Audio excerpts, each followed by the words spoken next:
महत्त्वाच्या पालिकांसाठी महायुतीचं no risk धोरण सध्या बघायला मिळत आहे। महत्त्वाच्या पालिकांच्या निवडणुका महायुती एकत्र लढणार अशी माहिती मिळते आहे। महायुतीच्या वरिष्ठ नेत्यांनी ही माहिती दिली आहे। एकत्र लढल्यास जास्त जागा जिंकण्याचा महायुतीचा अंदाज बघायला मिळतोय।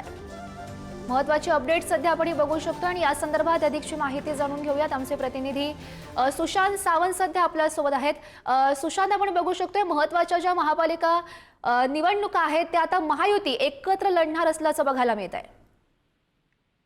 गौरी, आपण जर बघितलं असेल तर महायुती निवडणुका ज्या स्थानिक स्वराज्य संस्थांच्या ज्या निवडणुका आहेत त्या भाजप सोबत लढेल अशी चर्चा काही दिवसांपासून होती। मात्र महायुतीच्या एका वरिष्ठ नेत्याशी ज्यावेळी मी बोललो त्यावेळी असं सांगण्यात आलं की स्थानिक स्वराज्य संस्थांच्या निवडणुका आहेत आणि प्रामुख्याने ज्या महत्त्वपूर्ण महानगरपालिका आहेत त्यामध्ये मुंबई असेल, ठाणे असेल यासारख्या काही महत्त्वपूर्ण महापालिका आहेत, नाशिक असेल, पुणे असेल, त्या महापालिकांच्या निवडणुका महायुती एकत्रच लढेल। याचं मुख्य कारण हेच आहे की विरोधकांना कोणताही स्पेस द्यायचा नाहीये।